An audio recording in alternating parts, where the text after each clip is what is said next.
હર મહાદેવ। તો મિત્રો પહોંચી ગયા છીએ આપણે તરેટી ગામ અને સોમનાથ મહાદેવના દર્શન આપ સર્વ મિત્રોને કરાવડાવું અને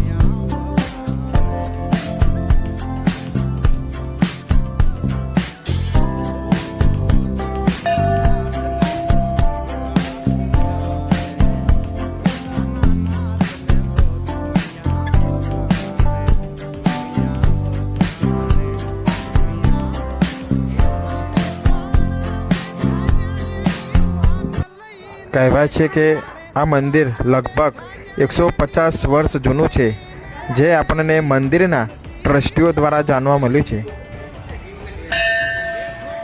હા મિત્રો, અહીંયા શ્રાવણ મહિનાના છેલ્લા દિવસે એટલે કે અમાવસ્યાના દિવસે અહીંયા મેળાનું પણ આયોજન કરવામાં આવે છે અને ખૂબ મોટી સંખ્યામાં મહાદેવનો મેળો પણ ભરાય છે।